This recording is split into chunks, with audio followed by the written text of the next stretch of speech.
तो हम अपना अगला टॉपिक देख रहे हैं डियरेंट्स, जो कि है self inductance of a solenoid. अभी सोलेनॉइड से हम सब वाकिफ़ हैं। जैसे मान लीजिए एक इस तरह से हमने कोर लिया, ठीक है, और इस सिलेंड्रिकल कोर के ऊपर हमने इस तरह से वायर्स रैप कर दिए हैं, तो ये एक सोलेनॉइड बन गया डियरेंट्स। अब ये जो भी सोलेनॉइड है, इसमें कुछ करंट भी पास हम करवा सकते हैं चाहे तो। मान लीजिए वो करंट क्या है, आई है। अब ये सोलेनॉइड का कुछ तो क्रॉस सेक्शनल एरिया होगा। मान लीजिए इसका क्रॉस सेक्शनल एरिया ए है। इस सोलेनॉइड की कुछ तो लेंथ भी होगी, तो मान लीजिए उस सोलेनॉइड की लेंथ एल है ना। और मान लीजिए उसमें जो टोटल नंबर ऑफ टर्न्स है, टोटल नंबर ऑफ टर्न्स मान लीजिए एन है, ठीक है। तो इस सोलेनॉइड के अंदर में जो मैग्नेटिक फील्ड क्रिएट होगी, इस सोलेनॉइड के अंदर में जो भी मैग्नेटिक फील्ड क्रिएट होगी बी, ये जो मैग्नेटिक फील्ड रेडिएशंस, इस मैग्नेटिक फील्ड का वैल्यू हमें मालूम है। हमें पता है कि बी क्या होता है, mu not into N into I होता है, जहाँ स्मॉल एन क्या है, number of turns per unit length है, ठीक है। तो अगर हमें इसका सेल्फ इंडक्टेंस निकालना है इस सोलेनॉइड का, तो हम कैसे निकाल सकते हैं? तो सेल्फ इंडक्टेंस का मैंने आपको फॉर्मूला बताया था डियरेंट्स। सेल्फ इंडक्टेंस का फॉर्मूला, अगर एन नंबर ऑफ टर्न्स है कॉइल के अंदर, है ना, तो एन नंबर ऑफ टर्न्स के लिए मैंने आपको फॉर्मूला बताया था, L is equal to N into phi upon I. ये हमारा जनरल फार्मूला था। अब इस फार्मूला में हमें बेसिकली वैल्यूज़ पुट करनी है। तो यहाँ पे हमें बस फाई चाहिए होगा, और हमें पता है कि फाई क्या होता है। फाई होता है बी इंटू ए, ठीक है। तो वही मैं यहाँ पे यूज़ करूँगा। हमें पता है कि phi is equal to, basically वो बी ए कॉस थीटा होता है, बी ए कॉस थीटा होता है। थीटा किसके बीच का एंगल होता है? एरिया वेक्टर और मैग्नेटिक फील्ड के बीच एंगल होता है। तो अभी ये जो सोलेनॉइड है, इसका कोई भी आप एरिया अगर देख लीजिए, तो एरिया वेक्टर हम इस तरह से चूज़ कर सकते हैं, सच दैट एरिया वेक्टर जो है वो बी के अलॉन्ग हम चूज़ कर सकते हैं। तो थीटा को 0 मान लेते हैं हम यहाँ पे। तो ये हो जाएगा बी ए कॉस 0, और कॉस 0 1 हो जाएगा, तो ये सिंपली हो जाएगा बी इंटू ए। तो फाई हो गया बी इंटू ए, ठीक है। तो ये वैल्यू हम सब्स्टिट्यूट करते हैं डियर स्टूडेंट्स एल के फॉर्मूला में। दिस इम्प्लाइज दैट एल हमारा क्या बन जाएगा, एन इंटू फाई, और फाई की जगह पर हम क्या रखेंगे, B into A upon I. अब इसको थोड़ा सा हम फर्दर सॉल्व कर सकते हैं, किस तरह से आओ देखते हैं।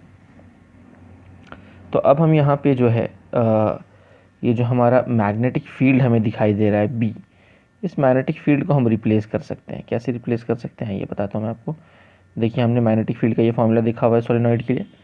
तो दिस इम्प्लाइज दैट हम बोल सकते हैं कि जो सेल्फ इंडक्टेंस है वो हो जाएगा एन इंटू, और बी के जगह पर मैं रख रहा हूँ mu not N I into A, ठीक है, अपॉन आई, ठीक है। तब क्या होगा, ये आई और ये आई क्या हो जाएगा, कैंसिल आउट हो जाएगा।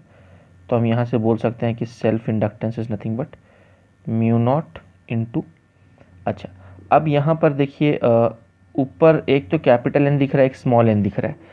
तो हम दोनों को या तो दोनों को स्मॉल एन के टर्म्स में लिख दें, या दोनों को कैपिटल एन के टर्म्स में लिख दें, है ना। तो कोई भी एक काम हम वहाँ पे कर सकते हैं। तो मान लीजिए अगर मैं एल से मल्टीप्लाई और डिवाइड कर दूँ, ठीक है, तो मैं यहाँ करके दिखाता हूँ। तो सपोज़ मैं यहाँ एल से मल्टीप्लाई कर रहा हूँ, एल से डिवाइड कर रहा हूँ, तो इसका फ़ायदा ये होगा कि ये जो एन अपॉन एल हमको दिख रहा है, इसको हम स्मॉल एन बोल सकते हैं। तो ये एक स्मॉल एन हो गया, ये एक स्मॉल एन हो गया, तो ये क्या हो जाएगा, स्मॉल एन का स्क्वायर हो जाएगा इंटू एरिया इंटू लेंथ। और हमें पता है कि एरिया इंटू लेंथ ही क्या है, वॉल्यूम ऑफ द सोलेनॉइड है। तो अल्टीमेटली सेल्फ इंडक्टेंस क्या बन जाएगा, mu not into N square into V, where V is the volume of the solenoid. तो या तो हम इस फॉर्मूला को स्मॉल एन के टर्म्स में इस तरह से लिख सकते हैं, या नहीं तो इसको हम कैपिटल एन के टर्म्स में भी लिख सकते हैं। अभी कैपिटल एन के टर्म्स में कैसे लिख सकते हैं वो भी मैं आपको बता देता हूँ। इसको मैं बोल देता हूँ रोमन 1। तो रोमन 1 जो है वो पहला रूप मैंने आपको दिखाया। अब चलिए मैं आपको दूसरा रूप दिखाता हूँ। तो अभी हमने लिखा एल जो है वो mu not into N square into V लिखा।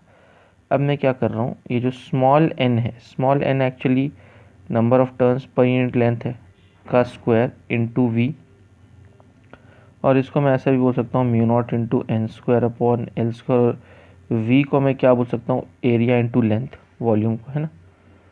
और फिर मैं चाहूँ तो ये L और ये L को कैंसिल आउट कर सकता हूँ और ये ऐसा हो जाएगा mu not into N square into A upon L।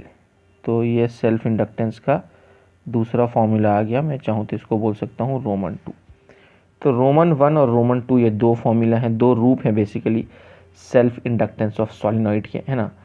तो वो हमसे पूछते हैं कि अगर नंबर ऑफ़ टर्न्स को डबल कर दिया तो बताइए सेल्फ इंडक्टेंस को क्या हो जाएगा, है ना। तो हम देख रहे हैं कि अगर नंबर ऑफ़ टर्न्स को हमने डबल किया तो सेल्फ इंडक्टेंस 4 टाइम्स हो जाएगा, ठीक है। फिर वो पूछते हैं एरिया को डबल किया तो सेल्फ इंडक्टेंस को क्या होगा। तो एरिया को डबल किया तो सेल्फ इंडक्टेंस भी डबल हो जाएगा। लेंथ को डबल किया तो सेल्फ इंडक्टेंस को क्या होगा। तो हमें पता है कि लेंथ को डबल किया तो सेल्फ इंडक्टेंस आधा हो जाएगा, है ना, एंड सो ऑन। तो इस तरह की बातें वो पूछते हैं हमसे। तो अगर हमें ये दोनों फॉर्मूला मालूम है तो हम आराम से जो भी वो पूछ रहे हैं हम वो आराम से वहाँ पे बता सकते हैं, ठीक है। तो मुझे उम्मीद है कि ये बात आपको समझ में आई होगी। तो ये था हमारा self inductance of A solenoid, ठीक है। तो लिसनर्स आप पॉज करके ये कॉपी कर लेंगे और एक बार ये कॉपी हो जाए तो उसके बाद आप पॉज करके ये कॉपी कर लेंगे, ठीक है। तो कॉपी कर लिया होगा आपने। तो चलिए अब हम चलते हैं हमारे अगले टॉपिक की ओर। तो हमारा जो अगला टॉपिक है it is self inductance of a coil. तो अगर हम कॉइल की बात करते हैं यानी डिस्टेंस, अगर मान लीजिए मैं इस तरह से एक सर्कुलर लूप लेता हूँ और n नंबर ऑफ़ टर्न्स हैं यहाँ पर, ठीक है। तो ये सॉलिनॉइड नहीं है, ये बेसिकली कॉइल है।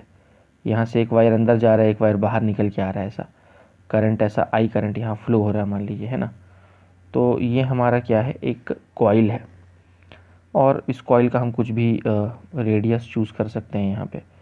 तो मान लीजिए ये कॉइल का कुछ तो भी रेडियस है, मान लीजिए R है, ठीक है। करंट कैरिंग लूप है बेसिकली ये, है ना। तो इसका जो सेल्फ इंडक्टेंस होगा वो क्या होगा। तो देखिए सेल्फ इंडक्टेंस जो होता है उसका फॉर्मूला हमें पता है n into phi upon I. तो बेसिकली हमें यहाँ पे फाई चाहिए होगा, फाई को हमें यहाँ पुट करना होगा, ठीक है। तो फाई को हम यहाँ कैसे पुट करेंगे आइए देखते हैं। इसको इक्वेशन नंबर 1 बोल देता हूँ। अब हमें तो पता है कि फाई जो होता है वो होता है बी ए कॉस थीटा। फिर से यहाँ पे थीटा 0 ले लो तो कॉस 0 1। आप देखिए मैग्नेटिक फील्ड भी ऐसी और एरिया वेक्टर भी ऐसा, तो दोनों के बीच का एंगल मैं 0 ले रहा हूँ। तो फाई हमारा सिंपली बी इंटू ए हो जाएगा। और अब बी कौन सा लेंगे, magnetic field at the centre of the, मतलब ये जो लूप है इसके सेंटर पे मैग्नेटिक फील्ड कितनी होगी, वही मैग्नेटिक फील्ड बेसिकली हमें यहाँ उसका फॉर्मूला लिखना है। तो हम पढ़ चुके हैं कि करंट कैरिंग लूप के सेंटर पे जो मैग्नेटिक फील्ड होती है वो होती है mu naught upon 4 pi 2 pi I upon R, ये हमने पढ़ा हुआ है, ठीक है। इनटू हमारा जो है वो एरिया वेक्टर है। तो एरिया अगर हम पहले फ़िलहाल मैं ए लिखता हूँ, उसको बाद में हम पाई आर स्क्वायर भी पुट कर सकते हैं, ठीक है।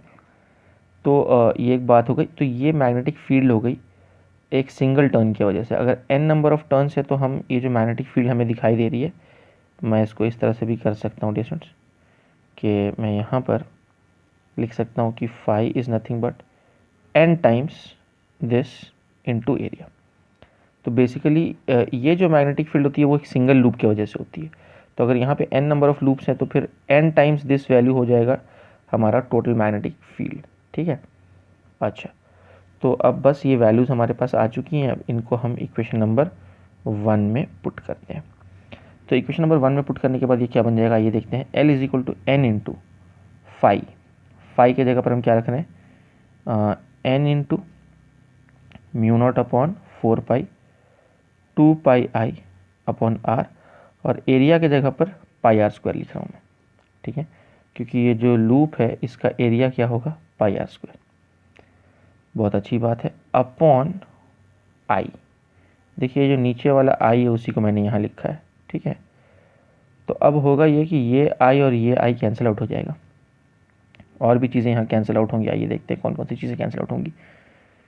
तो मैं पाई को पाई से कैंसिल आउट कर देता हूँ और ये एक आर यहाँ से उड़ा देता हूँ। तो देखते हैं क्या क्या बचता है हमारे पास। ये 2 2 ज़ा कट गया, तो देखते हैं क्या क्या बचा हमारे पास। म्यू नॉट बचा और n का स्क्वायर बचा, ठीक है। तो ये n का स्क्वायर हो गया, ये म्यू नॉट हो गया, और क्या बचा है, इंटू पाई बचा है, इंटू आर बचा है, और होल डिवाइडेड बाई नीचे में 2 बचा है। ये वाला 2 है जो मैंने यहाँ लिखा है, तो यही हमारा हो गया self inductance of a coil. ठीक है, तो दैट्स इट डियर स्टूडेंट्स। उम्मीद है कि ये भी बात आपको समझ में आ गई होगी किस तरह से। बस ये जनरल फार्मूला जो है इसको आपको ध्यान में रखना है, और इस जनरल फार्मूला में मैं क्या कर रहा हूँ, फाई की वैल्यू सब्स्टिट्यूट कर रहा हूँ, बी इंटू ए। मैग्नेटिक फील्ड जैसा भी होगा वैसा मैग्नेटिक फील्ड वैल्यू पुट करो और एरिया की वैल्यू पुट करो और आराम से हमारा काम हो जाएगा। ठीक है, तो ये भी एक अच्छा फार्मूला है, इसको भी आप ध्यान में रख सकते हैं। मेनली अगर आपको मेथड समझ में आ गया है तो ये 2 स्टेप 3 स्टेप में आंसर आ जाता है। तो अगर आपको मेथड भी मालूम है तो आप रिजल्ट तक आराम से पहुंच सकते हैं। इसको अलग से याद नहीं भी किया तो भी चल जाएगा, बस आप मेथड याद रख लीजिए। ठीक है, तो उम्मीद है कि ये मेथड आपको समझ में आया होगा। ठीक है, तो इसको आप कॉपी कर लेंगे डिस्टेंस, उसके बाद फिर हम आगे बढ़ते हैं। तो बच्चों अगला टॉपिक जो हम देख रहे हैं वो है energy stored in an inductor. अभी इंडक्टर एनर्जी स्टोर करता है। अब आप सोचेंगे कैसे स्टोर करता है एनर्जी, तो देखिए आपने डियर स्टूडेंट्स कैपेसिटर के बारे में पढ़ा होगा कि कोई कैपेसिटर जब हम लेते हैं जिसका कैपेसिटेंस सी होता है, तो जब हम इसको बैटरी से कनेक्ट करते हैं तो इसका एक प्लेट जो है पॉजिटिवली चार्ज हो जाता है, दूसरा नेगेटिवली चार्ज हो जाता है। तो इन दोनों प्लेट्स के बीच में एक इलेक्ट्रिक फील्ड क्रिएट हो जाती है, और ये जो भी इलेक्ट्रिक फील्ड क्रिएट होती है, यानी हम बोलते हैं कि ये कैपेसिटर क्या स्टोर करता है, कैपेसिटर चार्ज स्टोर करता है। चार्ज स्टोर करता है, या हम ऐसा बोल सकते हैं कि वो इलेक्ट्रिकल एनर्जी स्टोर करता है। तो capacitor stores energy in the form of electric field. फिर से मैं रिपीट कर रहा हूँ, capacitor stores energy in the form of electric field.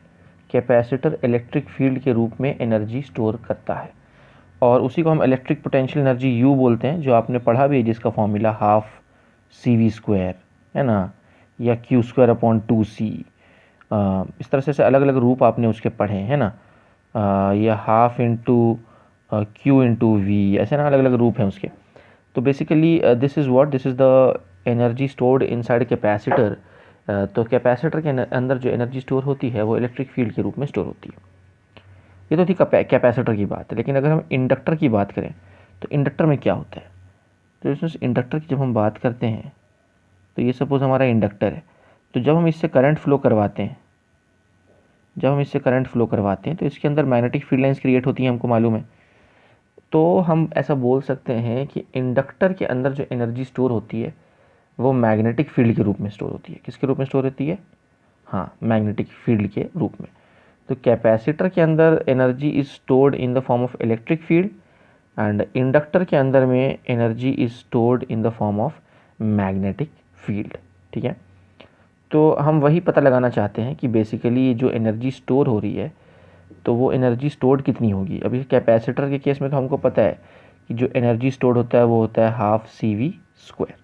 ठीक है, तो हम जानना चाहते हैं कि इंडक्टर के केस में जो एनर्जी स्टोर्ड है वो क्या होगा, उसका हम फॉर्मूला डिराइव करना चाहते हैं स्टूडेंट्स। तो हम बेसिकली इंडक्टर के अक्रॉस एक पावर सोर्स लगाते हैं, और ये पावर सोर्स को मेहनत करनी होती है। ये स्विच है, स्विच क्लोज़ किया हमने, और अब क्या होता है कि ये जो बैटरी है कुछ तो पावर होता है, इस बैटरी का कुछ पावर होता है। ठीक है, और अब ये बैटरी करंट को इस तरह से फ्लो करवाना चाहती है, पर अगर करंट इंक्रीज़ हो रहा है तो फिर ये एक बैक ईएमएफ वहाँ क्रिएट हो जाता है, जिस वजह से वो इंडक्टर जो है वो करंट के चेंज को अपोज करता है। तो इंडक्टर के विरुद्ध जो है बैटरी को वर्क करना पड़ता है, बैटरी को इंडक्टर के अगेंस्ट काम करना पड़ता है, क्योंकि इंडक्टर जो है वो करंट को अपोज कर रहा है, इंक्रीज इन करंट को अपोज कर रहा है। तो उस केस में जो है बैटरी को कुछ वर्क करना पड़ता है। तो बैटरी जो भी वर्क करती है, तो बैटरी का वर्क जो है वो इंडक्टर के अंदर स्टोर हो जाता है। किसके रूप में? मैग्नेटिक फील्ड के रूप में, वो मैग्नेटिक पोटेंशियल एनर्जी के रूप में। Work done by the battery gets stored in the form of magnetic potential energy inside the inductor. तो वही हम यहाँ पे पता लगाना चाहते हैं डिस्टेंस। तो देखिए अब यहाँ पे होता ही है कि हमें पता है कि पावर जो होता है वो होता है E इंटू आई। ये इंस्टेंटेनियस पावर है। किसी भी गिवन इंस्टेंट ऑफ टाइम पे जो भी पावर डिलीवर कर रही होगी बैटरी, वो E इंटू आई होगा। आई हमारा इंस्टेंटेनियस करंट है, किसी गिवन इंस्टेंट ऑफ टाइम पे करंट कितना है। E हमारा EMF है, किसी गिवन इंस्टेंट ऑफ टाइम पे कितना EMF वहाँ पे इंड्यूस हो रहा है। ठीक है, तो यहाँ पे हम ऐसा बोल सकते हैं कि पावर को हम ऐसा बोल सकते हैं dW/dt work done per unit time. और दूसरा हम ये कर सकते हैं कि जो हमारा ई है, ई को हमने पढ़ा है formula E is L d I by d T. अगर आप भूल गए तो आप पेजेस पलटा के देखिए स्टूडेंट्स, ई के जगह पर हम ऐसे लिखते हैं L d I by d t. तो इस तरह से हमने लिख दिया। अब यहाँ क्या होगा, ये डी टी और डी टी कैंसिल आउट कर दीजिए आप। तो कैंसिल आउट करने के बाद क्या होगा, कैंसिल आउट करने के बाद ये होगा कि हम अब बड़े ही आराम से यहाँ पे इस तरह से लिख सकते हैं कि D W is nothing but L into, आगे पीछे कर दिया मैंने, आई इंटू डी आई। ठीक है, तो अब इंटीग्रेटिंग बोथ साइड्स कर देते हैं। तो सेल्फ इंडक्टेंस जो है वो तो कांस्टेंट होता है, तो उसको हमने बाहर निकाल दिया। और मान लीजिए जो है करंट को कहाँ से कहाँ तक लेके गए हैं हम, करंट मान लीजिए 0 से आई तक ग्रो होके गया और वर्क डन 0 से डब्ल्यू हुआ। ठीक है, तो ये तो डी डब्ल्यू का डब्ल्यू हो जाएगा, लिमिट 0 से डब्ल्यू तक, और ये एल हो जाएगा और ये हो जाएगा आई स्क्वायर बाई 2, लिमिट कहाँ से कहाँ तक, 0 से आई तक। अब यहाँ पे upper limit minus lower limit put करते हैं तो ये डब्ल्यू माइनस 0 हो जाएगा और ये एल हो जाएगा और ये हो जाएगा I square by 2 minus 0 square by 2। Ultimately यहाँ डब्ल्यू हमारा क्या आ जाएगा, डब्ल्यू आ जाएगा हाफ एल आई स्क्वायर। यही वर्क डन जो है वो मैग्नेटिक पोटेंशियल एनर्जी के रूप में स्टोर हो जाता है। तो देयरफॉर दिस वर्क डन, हम आगे लिख सकते हैं कि this work done by the battery gets stored in the form of magnetic potential energy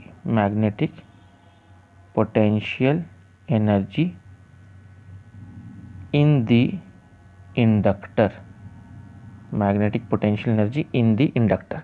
देखिए अगर आपको मेरी हैंडराइटिंग नहीं भी समझ में आ रही है तो मैं पढ़ के लिख रहा हूँ ना, आप साथ साथ कॉपी डाउन कर लीजिए स्टूडेंट्स। तो मैं वापस रिपीट कर रहा हूँ, this work done gets stored in the form of magnetic potential energy inside the inductor. ठीक है, तो हम बोल सकते हैं कि ये W जो है वो U में कन्वर्ट हो जाता है, which is equal to half into L into I का स्क्वायर, दैट्स इट। देखिए कैपेसिटर के केस में U क्या था, U था हाफ CV स्क्वायर, है ना। इसको आप कंपेयर कीजिए, तो यहाँ पर था कैपेसिटेंस, तो यहाँ पे है सेल्फ इंडक्टेंस, यहाँ पे था वोल्टेज, यहाँ पर है हमारा करंट। ठीक है, बाकी यहाँ पे भी हाफ है और यहाँ पे भी हाफ है। तो आप देखिए कितने मिलते जुलते फॉर्मूला हैं। तो कैपेसिटर के अंदर जो इलेक्ट्रिक पोटेंशियल एनर्जी के रूप में एनर्जी स्टोर होती है उसका फॉर्मूला है हाफ CV स्क्वायर, और इंडक्टर के केस में मैग्नेटिक पोटेंशियल एनर्जी के रूप में जो एनर्जी स्टोर होती है उसका फॉर्मूला है हाफ LI स्क्वायर। ठीक है, so easy to remember, I hope you will definitely remember this formula very easily, है ना। तो मैं चाहूँगा स्टूडेंट्स कि आप पॉज करके पहले ये पेज कॉपी डाउन कर लें, और एक बार ये पेज कॉपी डाउन हो गया तो उसके बाद फिर आप पॉज करके ये पेज कॉपी डाउन कर लेंगे। ठीक है, अब स्टूडेंट्स जो हमारा अगला टॉपिक है वो है inductors in series and parallel. तो जिस तरह से रेजिस्टर्स को हम सीरीज़ या पैरेलल में कनेक्ट करते हैं, या मान लीजिए कैपेसिटर्स को हम सीरीज़ और पैरेलल में कनेक्ट करते हैं, वैसे ही हम इंडक्टर्स को भी सीरीज़ और पैरेलल में कनेक्ट कर सकते हैं। तो हमने देखा था कि जब रेजिस्टर्स को सीरीज़ में कनेक्ट किया था तो टोटल रेजिस्टेंस क्या हो गया था, और जब कैपेसिटर्स को सीरीज़ में कनेक्ट किया था तो टोटल कैपेसिटेंस क्या हो गया था, उल्टा हो गया था, आपने देखा होगा। रेजिस्टर्स में सीरीज़ में ऐड हो जाता है तो कैपेसिटर्स में वो ऐड नहीं होता, बल्कि सीरीज़ वाला जो है वो पैरेलल जैसा बिहेव करता है। तो आइए देखते हैं कि इंडक्टर्स में सीरीज़ और पैरेलल किस तरह से बिहेव करता है। डायरेक्टली हम फार्मूला की बात करेंगे डियर स्टूडेंट्स, और उसको फिर आप चाहें तो उसको न्यूमेरिकल्स में भी आप अप्लाई कर सकते हैं। आइए देखते हैं कैसे। तो सबसे पहले हम बात करते हैं डियर स्टूडेंट्स इंडक्टर्स इन सीरीज़ की। तो हम बात कर रहे हैं इंडक्टर्स इन सीरीज़ की। ठीक है, तो जब हम इंडक्टर्स इन सीरीज़ की बात करते हैं तो आइए देखते हैं, दो इंडक्टर्स हमने लिया और इन दोनों को हमने सीरीज़ में ले लिया। तो सपोज़ ये एक इंडक्टर है और ये दूसरा इंडक्टर है, दोनों को हमने सीरीज़ में कनेक्ट किया है। ठीक है, तो मान लीजिए कि इस वाले का जो सेल्फ इंडक्टेंस है वो L1 है और इस वाले का जो सेल्फ इंडक्टेंस है वो L2 है। अब यहाँ पे अगर मान लीजिए कोई करंट I यहाँ पे किसी गिवन इंस्टेंट ऑफ टाइम पे I करंट यहाँ से फ्लो हो रहा है, तो ये जो पहला वाला इंडक्टर है इसके अक्रॉस जो EMF होगा, पोटेंशियल ड्रॉप, उसको E1 बोल देते हैं, और दूसरे वाले के अक्रॉस जो पोटेंशियल ड्रॉप होगा उसको हम E2 बोल देते हैं। तो जो हमारा टोटल पोटेंशियल ड्रॉप होगा जिसको हम E बोल रहे हैं, तो वो टोटल पोटेंशियल ड्रॉप ई को हम क्या बोल सकते हैं, हम बोल सकते हैं total potential drop E is nothing but E1 plus E2। अब देखिए हमें तो पता है कि E is equal to L d I by d t, तो ये जो E है इसको मैं क्या लिख रहा हूँ, L d I by d t. तो यहाँ मैं लिख रहा हूँ डियर स्टूडेंट्स E के जगह पर L d I by d T, और यहाँ E1 के जगह पर L1 into D I by d T, और E2 के जगह पर L2 into D I by d t. तो यहाँ पर अगर हम देखें तो rate of change of current जो है वो सेम है थ्रू आउट, तो इसको मैं कैंसिल आउट कर दूंगा। अब जितना rate of change of current इसके लिए होगा उतना ही rate of change of current उसके लिए भी होगा, क्योंकि दोनों आपस में सीरीज़ में जुड़े हैं, दोनों से सेम करंट इस तरह से पास हो रहा है। तो पहले वाले में जितना फ्लक्चुएशन होगा करंट का, यानी करंट का रेट ऑफ चेंज जितना होगा, दूसरे के थ्रू भी करंट का रेट ऑफ चेंज उतना ही होगा। तो इसीलिए D I by d T जो है वो कॉमन निकल के कैंसिल आउट हो जाएगा। और अल्टीमेटली हम यहाँ पे क्या बोल सकते हैं कि जो हमारा सेल्फ इंडक्टेंस है वो हो जाएगा, टोटल सेल्फ इंडक्टेंस जो है हमारा हो जाएगा L1 प्लस L2। तो इसको हम LS भी बोल सकते हैं, total self inductance in series which is nothing but L1 plus L2। यानी पता ये चला कि सीरीज़ में जितने भी सेल्फ इंडक्टेंस हैं वो सारे आपस में ऐड हो जाते हैं। ये बिल्कुल वैसा ही बिहेव कर रहा है जैसे रेजिस्टर्स बिहेव करते हैं। हालांकि कैपेसिटर्स ऐसा बिहेव नहीं करते, कैपेसिटर्स में सीरीज़ में पैरेलल वाला फॉर्मूला लग जाता है, पर इंडक्टर्स बिल्कुल वैसे ही बिहेव करते हैं जैसे रेजिस्टर्स बिहेव करते हैं। ठीक है, तो ये तो मैंने दो इंडक्टर्स के लिए लिखा है। अगर n नंबर ऑफ़ इंडक्टर्स आ गए तो आपको पता है बस आपको यहाँ पे ऐड करते जाना है, ऐड करते जाना है, और n तक आप उसको ऐड कर सकते हैं, और बाकी चीज़ें आपको पता ही हैं, तो मैं ज़्यादा डिटेल में नहीं जा रहा क्योंकि बेसिक बातें आपको सारी पता है। तो ये तो था इंडक्टर्स इन सीरीज़। अब हम बात करते हैं इंडक्टर्स इन पैरेलल की। Inductors in parallel, inductors in parallel. ठीक है, तो चलिए दो इंडक्टर्स लेते हैं हम और दोनों को हम पैरेलल में कनेक्ट करते हैं। तो सपोज डियर स्टूडेंट्स ये हमारा ऊपर में एक इंडक्टर हो गया और नीचे में एक दूसरा इंडक्टर ले लेते हैं, तो ये सपोज हमारा दूसरा इंडक्टर हो गया। ठीक है, तो अभी दोनों के अपने अपने सेल्फ इंडक्टेंस होंगे। तो मान लीजिए जो ऊपर वाला है उसका सेल्फ इंडक्टेंस L1 है और जो नीचे वाला है उसका सेल्फ इंडक्टेंस L2 है। ठीक है, अभी यहाँ पे करंट लेके आते हैं हम। तो सपोज़ एक करंट I यहाँ से आ रहा है और I जो है दो पार्ट में डिस्ट्रीब्यूट हो गया। ऊपर जो करंट गया उसको I1 बोल देते हैं, नीचे जो करंट गया उसको I2 बोल देते हैं। ठीक है, अभी जो दोनों इंडक्टर्स हैं दोनों के अक्रॉस एक कॉमन पोटेंशियल डिफरेंस होगा जिसको हम बोल सकते हैं E। तो दोनों के अक्रॉस पोटेंशियल डिफरेंस E ही होना चाहिए क्योंकि दोनों पैरेलल में हैं, तो दोनों के अक्रॉस जो पोटेंशियल डिफरेंस है वो सेम होगा। ठीक है, तो अब हम यहाँ पे क्या बोल सकते हैं, हम बोल सकते हैं कि जो टोटल करंट I है वो होगा I1 प्लस I2। पिछले केस में हमने क्या बोला था, टोटल EMF E जो है उसको हमने E1 प्लस E2 बोला था क्योंकि EMF वहाँ पे डिस्ट्रीब्यूट होता है दोनों में, और यहाँ पे करंट जो है वो दोनों में डिस्ट्रीब्यूट हो रहा है। तो I is equal to I1 plus I2। अब मैं क्या कर रहा हूँ, दोनों साइड डिफ्रेंशिएट कर रहा हूँ विद रिस्पेक्ट टू टाइम। तो ये हो जाएगा di बाई डी टी, और ये हो जाएगा di1 अपॉन डी टी, और ये हो जाएगा di2 अपॉन डी टी। ठीक है, अब देखिए बेसिक फार्मूला हमें तो पता है, हमें पता है कि E इज इक्वल टू क्या होता है, L d I by d T होता है। तो यहाँ से D I by d T क्या हो जाएगा, हाँ जी E बाई एल हो जाएगा ना, D I by d T. So D I by d T is nothing but E upon L, तो वही मैं यहाँ पे यूज़ करूँगा। तो D I by d T की जगह पर मैं लिखूँगा E अपॉन एल, और यहाँ भी मैं लिखूँगा E अपॉन L1, और यहाँ मैं लिखूँगा E अपॉन L2। देखिए rate of change of current दोनों के थ्रू अलग अलग है, क्योंकि अब देखिए दोनों के थ्रू करंट अलग अलग, इसके थ्रू करंट अलग पास हो रहा है, इसके थ्रू करंट अलग पास हो रहा है, तो दोनों के थ्रू जो rate of change of current है वो भी अलग अलग होगा। तो वही आपको यहाँ पे दिख रहा है डिस्टेंस। तो लेकिन EMF तीनों के अक्रॉस क्या होगा, EMF दोनों के अक्रॉस क्या होगा, सेम होगा। जो टोटल EMF है वही पहले वाले के अक्रॉस का EMF है, वही दूसरे वाले के अक्रॉस का EMF है, जो कि कॉमन निकल के कैंसिल आउट हो जाएगा। और अल्टीमेटली हमें जो हमारा फाइनल फार्मूला है वो यहाँ से मिल जाता है कि अब जो हमारा total self inductance in parallel है वो हम बोल सकते हैं 1/L1 प्लस 1/L2। अगर सिर्फ दो इंडक्टर्स रहे तो L पैरेलल को ऐसा भी लिखा जा सकता है L1 into L2 upon L1 plus L2। ये दो इंडक्टर्स के लिए एप्लीकेबल है। तो आप देख रहे हैं इंडक्टर्स का बिहेवियर बिल्कुल वैसा ही है जैसा रेजिस्टर्स का बिहेवियर है। तो रेजिस्टेंस में और सेल्फ इंडक्टेंस में क्या फ़र्क है कि रेजिस्टेंस जो है वो करंट को अपोज करता है और सेल्फ इंडक्टेंस जो है वो चेंज इन करंट को अपोज करता है। ध्यान रहे, चेंज इन करंट को अपोज करता है। अगर करंट में कोई चेंज नहीं आ रहा तो फिर सेल्फ इंडक्टेंस ज़ीरो हो जाएगा, यानी वो इंडक्टर जो है, जो भी इंडक्टर हम ले रहे हैं वो इंडक्टर बिल्कुल भी अपोज नहीं करेगा उस करंट को। ठीक है, तो याद रखिए सेल्फ इंडक्टेंस जो होता है वो करंट को अपोज नहीं करता बल्कि चेंज इन करंट को अपोज करता है। तो इस बात को बस आपको ध्यान में रखना है। तो उम्मीद है कि इंडक्टर्स इन सीरीज़ पैरेलल आपको समझ में आ गया होगा। तो मैं चाहूँगा डिस्टेंस की पहले पॉज करके आप ये कॉपी डाउन कर लेंगे और एक बार ये कॉपी डाउन हो जाए तो फिर आप पॉज करके ये कॉपी डाउन कर लेंगे। ठीक है,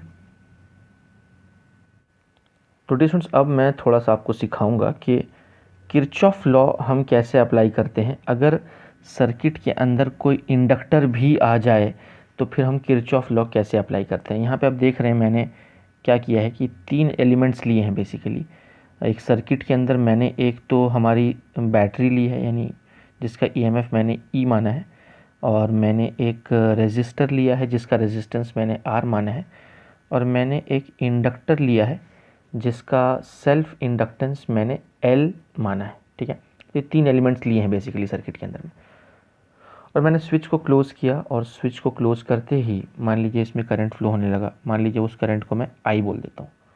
तो आई करंट इस तरह से फ्लो हो रहा है सर्किट के अंदर में, ऐसा। ठीक है, तो अब अगर इसमें हमको किरचॉफ लॉ लगाना है तो हम कैसे लगा पाएंगे, आइए देखते हैं। तो कोई भी एक सेंस हम लेके चलते हैं। मान लीजिए अगर हमको क्लॉकवाइज चलना है इसके अंदर, ठीक है, तो हम क्या कर सकते हैं डिस्टेंस, हम चलिए यहाँ से शुरू करते हैं।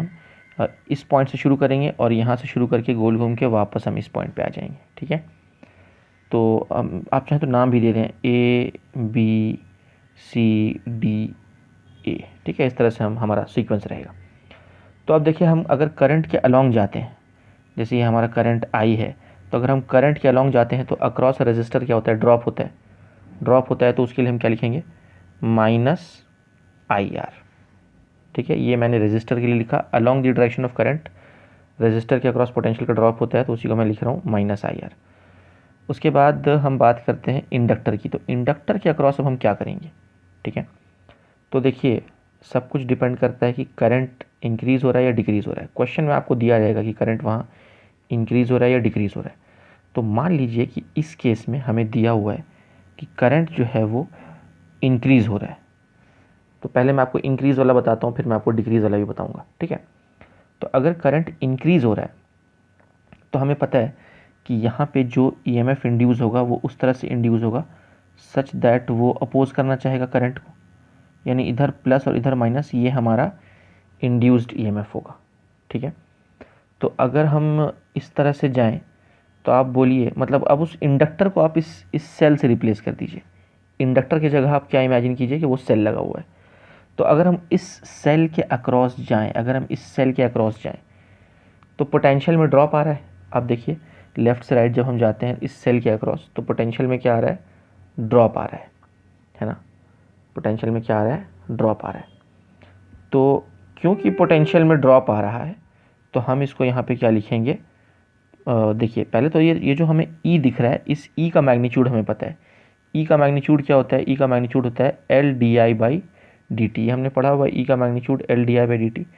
अब इसके आगे साइन कौन सा लगेगा, वो डिपेंड करता है कि यहाँ ड्रॉप हो रहा है या राइज हो रहा है। तो हम देख रहे हैं कि इसके अक्रॉस जाने से पोटेंशियल का ड्रॉप हो रहा है, तो इसीलिए मैं यहाँ लिखूँगा minus L d I by d T. ठीक है, और फिर हम घूम के यहाँ आएंगे तो यहाँ पे क्या हो रहा है डियर स्टूडेंट्स, यहाँ पे पोटेंशियल राइज हो रहा है, तो मैं लिखूँगा plus E is equal to zero. तो इस तरह से यहाँ पे किरचॉफ का लॉ लग जाएगा। ठीक है, अब यही मान लीजिए करंट यहाँ पे इंक्रीज़ नहीं होकर डिक्रीज़ हो रहा होता। तो अगर करंट डिक्रीज़ हो रहा होता तो मैं आपको दूसरे कलर से दिखा देता हूँ कि वहाँ पे क्या होता। तो आइए मैं आपको इस कलर से शो कर देता हूँ। तो अगर करंट डिक्रीज़ हो रहा होता तो यहाँ पे पोलैरिटी कैसी बनती, इधर नेगेटिव और इधर पॉजिटिव बनती, डिस्टेंस माइनस प्लस, और इसके अक्रॉस जाते तो फिर हम क्या बोलते हैं कि पोटेंशियल राइज हो रहा है। तो फिर उस केस में यहाँ पर जो साइन है वो हम क्या लेते, प्लस का साइन लेते। ठीक है, तो इस बात को आपको ध्यान में रखना है कि करंट बेसिकली इंक्रीज़ हो रहा है डिक्रीज़ हो रहा है, उसी आधार पे हम जो है ये वाला जो साइन है ये हम इसी आधार पर डिसाइड करते हैं। तो पहले आपको ई का मैग्नीट्यूड लिख लेना है और फिर ई का साइन क्या होगा वो हमें डिसाइड करना होगा। करंट इंक्रीज़ हो रहा है डिक्रीज़ हो रहा है उसके हिसाब से ई की पोलैरिटीज़ देखेंगे और ई की पोलैरिटी के हिसाब से देखेंगे वहाँ राइज़ हो रहा है या वहाँ पे ड्रॉप हो रहा है। अगर राइज़ हो रहा होगा तो यहाँ पे प्लस साइन यूज़ करेंगे, अगर ड्रॉप हो रहा होगा तो वहाँ पे माइनस साइन यूज़ करेंगे। तो उम्मीद है कि ये बात आपको समझ में आ गई होगी कि इंडक्टर को किस तरह से सर्किट के अंदर में हम किरचॉफ लॉ लगाते हैं अगर इंडक्टर सर्किट के अंदर में आ गया तो। ठीक है, तो मैं चाहूँगा स्टूडेंट्स कि यहाँ पर आप पॉज करके ये कॉपी डाउन कर लें और आप ये एरो भी बना लीजिए बताने के लिए कि किस सेंस में हमने ये लगाया है। ठीक है, तो आप ये पॉज कर लीजिए, कॉपी कर लीजिए स्टूडेंट्स, फिर हम आगे बढ़ते हैं।